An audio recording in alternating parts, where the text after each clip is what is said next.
Hello everyone. The next topic of our NMR spectroscopy is origin of signals and spectrophotometer. हमने बात की थी कि जो हमारा प्रिंसिपल है NMR स्पेक्ट्रोस्कोपी का वो क्या कहता है। वो ये कहता है कि अगर हम किसी सब्सटेंस को जिसमें हाइड्रोजन न्यूक्लियाई हैं उसे मैग्नेटिक फील्ड में रखते हैं जिसकी स्ट्रेंथ कांस्टेंट है और उसके अंदर इलेक्ट्रोमैग्नेटिक रेडिएशंस पास करते हैं तो क्या होगा। तो उस केस में हमारे पास क्या होगा, एक पर्टिकुलर फ्रिक्वेंसी ऑफ रेडिएशन जो है वो हमारा न्यूक्लियाई एब्जॉर्ब करेगा और उस पर क्या करेगा, रेजोनेंस शो करेगा। ठीक है, हमने क्या किया है, ये हमारा फील्ड अप्लाई किया, नॉर्थ साउथ पोल है, ये हमारा कोई मैग्नेटिक फील्ड है जो कि कांस्टेंट स्ट्रेंथ का है। ठीक है, यहाँ पे हमने एक सब्सटेंस रखा जिसके पास हाइड्रोजन न्यूक्लियाई है, उसे जो है उसके ऊपर पास कराई इलेक्ट्रोमैग्नेटिक रेडिएशन। ठीक है, जिसकी फ्रिक्वेंसी हम चेंज कर रहे हैं। तो इस केस में क्या होगा, जब ऐसा हुआ, जब हमारे पास एक अलग अलग फ्रिक्वेंसी की जो रेडिएशन है वो पास करा रहे हैं, तो एक पर्टिकुलर फ्रिक्वेंसी को हमारा जो न्यूक्लियाई है वो एब्जॉर्ब करेगा और उस एनर्जी पर, उस एब्जॉर्प्शन फ्रिक्वेंसी पर क्या हो जाएगा, रेजोनेंस इस्टेब्लिश होगा। ठीक है, तो हमने क्या किया है, हमने ये देखा है कि हमारा न्यूक्लियाई, हमारा जो प्रिंसिपल था, थ्योरेटिकली हम जो बात कर रहे थे कि हमारे पास जो मैग्नेटिक फील्ड था वो कांस्टेंट था, हाइड्रोजन न्यूक्लियाई को उसके इन्फ्लुएंस में लेके आए और रेडियो वेव्स जो है वो क्या किया, रेडियो वेव्स उसके ऊपर से पास कर रहे हैं। ठीक है, तो रेडियो वेव्स जो है उसकी फ्रिक्वेंसी जो है वेरी कर रही है। तो एक पर्टिकुलर फ्रिक्वेंसी को हमारा जो कंपाउंड है या सैंपल है या आप कह रहे हो कि हाइड्रोजन न्यूक्लियाई हैं, वो क्या करेंगे, एनर्जी को एब्जॉर्ब करेंगे और रेजोनेंस शो करेंगे। ठीक है, ये हमारा प्रिंसिपल था।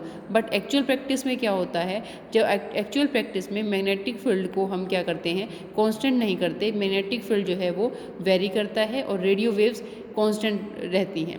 ऐसा क्यों करते हैं, ऐसा इसलिए करते हैं क्योंकि रेडियो वेव्स की अगर मैं अलग अलग फ्रिक्वेंसी पर उसे डालूं, ठीक है, तो वहाँ पर ये जानना कि किस एग्जैक्टली फ्रिक्वेंसी को उसने एब्जॉर्ब किया और जो रेजोनेंस है वो शो की, वो थोड़ा डिफ़िकल्ट वर्क होता है as compare to magnetic field की। अगर मैंने स्ट्रेंथ वेरी की और ये चेक किया कि किस स्ट्रेंथ पर जो रेडियो वेव्स और न्यूक्लियाई के बीच में रेजोनेंस आ गया। ठीक है, तो ये एक ईजी वर्क होता है। तो इसलिए हम क्या करते हैं, जो प्रैक्टिकली सूटेबल होगा वो किया जाएगा ना। तो प्रैक्टिकली ये सूटेबल होता है कि मैग्नेटिक फील्ड को वेरी किया और रेडियो फ्रिक्वेंसी, रेडियो वेव्स को जो है हमने कांस्टेंट रखा। ठीक है, तो अब यहाँ पे क्या होगा, हमें करना क्या है, हमें एक सब्सटेंस लेना है। ये सब्सटेंस क्या करेगा, ये रेडियो फ्रिक्वेंसी को जो है वो क्या करेगा, एब्जॉर्ब करेगा। ठीक है, एब्जॉर्ब करके ये स्टेबल रहेगा। अब क्या होगा, मैग्नेटिक फील्ड लगाया, एक मैग्नेटिक फील्ड ऐसा होगा और उसकी स्ट्रेंथ को वेरी किया। ठीक है, मतलब 0 से 100 तक कह सकते हो आप, या 10 से 100 तक, किसी भी आप रेंज में इसको वेरी करा रहे हो। एक पर्टिकुलर मैग्नेटिक फील्ड में क्या होगा, जो हमारा ये जो न्यूक्लियाई है वो क्या करेगा, रेडियो फ्रिक्वेंसी के साथ रेजोनेंस इस्टेब्लिश करेगा। उस रेडियो फ्रिक्वेंसी को, जिसके उस मैग्नेटिक फील्ड को हम क्या करेंगे, कैलकुलेट कर देंगे, डिटेक्ट कर देंगे और जो हमारा डिटेक्टर है वो डिटेक्ट करके उसे एम्पलीफाई कर देगा और रिकॉर्डर उसे शो कर देगा। इस जो यहाँ पर रिकॉर्डर शो कर रहा है that is called as PMR spectrum. ठीक है, PMR स्पेक्ट्रम कहलाएगा। तो ये स्पेक्ट्रम आएगा कैसे, जब मैग्नेटिक फील्ड का पता चल जाएगा कि किस मैग्नेटिक फील्ड पर हमारा जो हाइड्रोजन न्यूक्लियाई है या जो हमारा सैंपल है उसने क्या किया है, रेडियो वेव्स के साथ रेजोनेंस इस्टेब्लिश की है। ठीक है, तो यहाँ पर ये बात एक क्लियर हो गई हमारी कि एक्चुअल प्रैक्टिस में क्या होता है और थ्योरेटिकली हमने क्या बात की थी। ठीक है, फंडा वही है, रेजोनेंस इस्टेब्लिश करनी है किस किस के बीच में, हाइड्रोजन न्यूक्लियाई और रेडियो वेव्स के बीच में। ठीक है, इसमें कितना मैग्नेटिक फील्ड चाहिए वो मैंने कैलकुलेट कर लिया ताकि मुझे पता चल जाए कि किस मैग्नेटिक फील्ड, किस न्यूक्लियाई को कितना मैग्नेटिक फील्ड चाहिए। हर एक न्यूक्लियाई जो है अलग अलग मैग्नेटिक फील्ड पर एब्जॉर्प्शन करता है। ठीक है, अब जिस पॉइंट पे क्या हो जाएगा, एब्जॉर्प्शन आएगा, वहाँ पर हमें क्या मिल जाएगा, सिग्नल मिल जाएगा, और इस पॉइंट को हम पीएमआर स्पेक्ट्रम कहेंगे।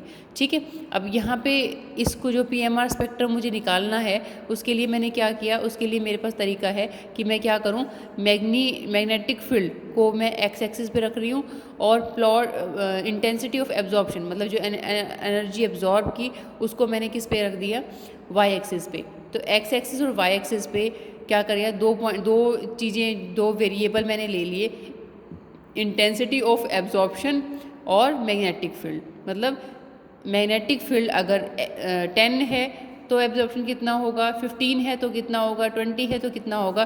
तो इस तरीके से मैं क्या कर सकती हूँ, इस तरीके से मैं ये ग्राफ प्लॉट करा सकती हूँ। ठीक है, यहाँ पे मैं वाई एक्सिस पे क्या कह रही हूँ, इंटेंसिटी ले रही हूँ। ठीक है, इंटेंसिटी ले ली, और यहाँ पर मैंने मैग्नेटिक फील्ड ले लिया। ठीक है, और यहाँ पे हम देखेंगे कि किस पॉइंट पे, जैसे जैसे मैं मैग्नेटिक फील्ड को वेरी कर रही हूँ, बढ़ा रही हूँ या घटा रही हूँ, तो इंटेंसिटी पे क्या इफेक्ट पड़ता है, ये मुझे कैलकुलेट करना है।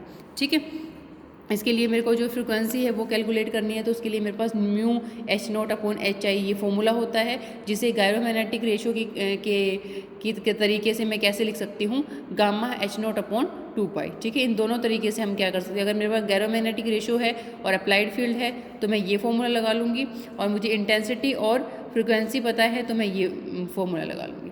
ठीक है, from the above concept it seems that the proton must have, हमें यहाँ से must have same structure, hence same absorption in the magnetic field. ठीक है, बट एक्चुअली ऐसा नहीं होता। ये क्या कहना चाहता है कि अगर हम ये देखें कि जितने भी हाइड्रोजन न्यूक्लियाई हैं उन सबके पास एक प्रोटॉन होता है, और जो एक प्रोटॉन है वो क्या कर रहा है, वो जो एक प्रोटॉन है वो क्या करता है, एब्जॉर्प्शन ऑफ एनर्जी करता है। अब प्रोटॉन, जितने भी हाइड्रोजन न्यूक्लियाई हैं उन सब के पास एक ही टाइप का प्रोटॉन होगा। प्रोटॉन का टाइप तो एक ही होता है ना, डिफरेंट डिफरेंट टाइप के तो प्रोटॉन होते नहीं, कोई छोटा है, कोई बड़ा है, कोई मोटा है, कोई पतला है, ऐसा तो होता नहीं है। सिर्फ जो जो हमारा प्रोटॉन है वो एक ही टाइप का होता है। जो प्रोटॉन है उसका मास, ठीक है, और जो उसकी एनर्जी है, उसमें जो इतनी रेडिएशन है, उसका वॉल्यूम है, सब फिक्स होता है। ठीक है, और जो ये सब है सबको पता है। तो अगर प्रोटॉन सेम है, ठीक है, हर हाइड्रोजन में एक जैसा प्रोटॉन है, तो वो एक जैसी ही एनर्जी एब्जॉर्ब करना चाहिए उसे। और अगर वो एक जैसी एनर्जी एब्जॉर्ब कर रहा है तो सारे के सारे न्यूक्लियाई एक जगह पर पीक शो करेंगे। ठीक है, मान लो मैं 0 से 10 के बीच में देख रही हूँ, ठीक है, तो वो मान लो 6 पे जो है क्या कर रहे हैं, अपनी पीक शो कर रहे हैं, तो सारे के सारे हाइड्रोजन 6 पे ही पीक शो करेंगे। तो यहाँ पर इसका कंसेप्ट ही क्या हुआ, NMR का। ठीक है, बट एक्चुअली क्या होता है, all protons do not absorb at same frequency. क्यों? क्योंकि इन सब का एनवायरनमेंट अलग होता है। ठीक है, जो फ्रिक्वेंसी प्रोटॉन एब्जॉर्ब करता है वो डिपेंड करती है कितना मैग्नेटिक फील्ड लगाया है। ठीक है, जो उसे फील हो रहा है, ठीक है, फील हो रहा है, that is very important point.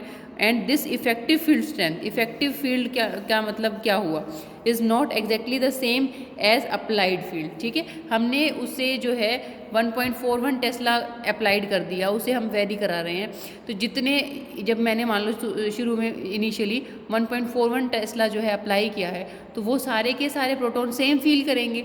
ठीक है, बट ये ज़रूरी नहीं है कि जब जब जो हमारा मैग्नेटिक फील्ड है प्रोटॉन तक पहुँचे तो उतना ही फील करे। क्या पता रास्ते में कुछ ऑब्स्टेकल की वजह से, कुछ स्क्रीनिंग की वजह से कुछ मैग्नेटिक फील्ड जो है वो क्या रह जाए, बाहर ही रह जाए। मतलब ठीक है, बाहर ही रह जाएगा, मतलब वहाँ उस तक उतना नहीं पहुँचे। मतलब 100 में दे रही हूँ तो ज़रूरी नहीं है उसके पास 100 ही पहुँचे, क्या पता 90 10 जो है बीच में खर्च हो जाए।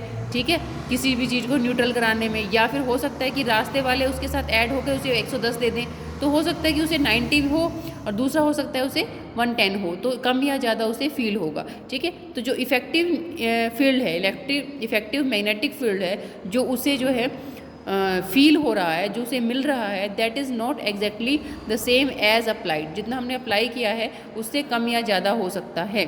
इसीलिए हर एक जो प्रोटॉन है जो वो फील कर रहा है, वो डिपेंड करेगा कि उसके आसपास एनवायरनमेंट कैसा है। क्या उसके आसपास सारे के सारे CH3 लगे हुए हैं, क्या उसके पास CH3 की बजाय कुछ Cl लगा हुआ है, कोई फ्लोरीन लगा हुआ है, कोई हेलोजन्स और कोई लगा हुआ है, या SO2 लगा हुआ है, NH2 लगा हुआ, कुछ भी हो सकता है, कार्बोनिल हो सकता है। तो जो उसके आसपास का लोकल एनवायरनमेंट है उसके ऊपर डिपेंड करेगा कि उसका जो प्रोटॉन कितना मैग्नेटिक फील्ड को, कितने मैग्नेटिक फील्ड को, इफेक्टिव मैग्नेटिक फील्ड उसका क्या है, कितने मैग्नेटिक फील्ड को वो फील कर रहा है। ठीक है, तो इस तरह से हमने क्या किया, हमने उसे ये देखा कि उसका लोकल एनवायरनमेंट कैसा है, उसके आसपास का माहौल कैसा है। ठीक है, इसके ऊपर क्या है, उसकी प्रोटॉन की फील डिपेंड करेगी और जो उसे फील होगा उसके ऊपर उसकी क्या करेगी, जो एब्जॉर्प्शन ऑफ एनर्जी है वो डिपेंड होगी। तो इस तरह से हर एक प्रोटॉन का अगर क्या करेंगे, जो नेचर है, एनवायरनमेंट है, लोकल एनवायरनमेंट है, वो अलग अलग है। तो अलग अलग तरह का क्या क्या होगा, अलग अलग तरह का जो उसका एक्सपीरियंस होगा, उसकी फील होगी, और अलग अलग तरह की क्या हो जाएगा, उसकी स्पेक्ट्रा हो जाएगा। इस तरह से हम डिटरमाइन करेंगे कि किस तरह के, कितने प्रोटॉन किस तरह के हैं। ठीक है, अब जब मैंने ये सैंपल लिया जो मैंने आपको अभी यहाँ दिखाया है कि इस तरह से हमारा जो है स्पेक्ट्रोफोटोमीटर होता है, हम अप्लाइड फील करते हैं, बीच में सैंपल रखते हैं एक ट्यूब में, और चारों तरफ एक जो कॉइल लपेट रखी होती है, जो है जहाँ से हम इलेक्ट्रोमैग्नेटिक रेडिएशन अप्लाई करते हैं, यहाँ से जो फील होता है वो डिटेक्टर और एम्पलीफायर के पास जाता है और वो वहाँ पर रिकॉर्डर में स्पेक्ट्रम शो करते हैं। That is all photo spectrometer. ठीक है, अब ये जो फोटो स्पेक्ट्रोमीटर है इसमें हमने क्या करना है, कौन सा सॉल्वेंट यूज़ करते हैं। ठीक है, ऐसा सॉल्वेंट यूज़ करना चाहिए जिसमें क्या हो, प्रोटॉन नहीं है, डज नॉट कंटेन प्रोटॉन। ठीक है, अब प्रोटॉन नहीं है तो क्या होगा, प्रोटॉन को रिप्लेस करके ड्यूटेरियम करेंगे, हाइड्रोजन की जगह ड्यूटेरियम करेंगे, और जो कंपाउंड होगा अब नया वो ड्यूटेरेटेड कहेंगे उसे।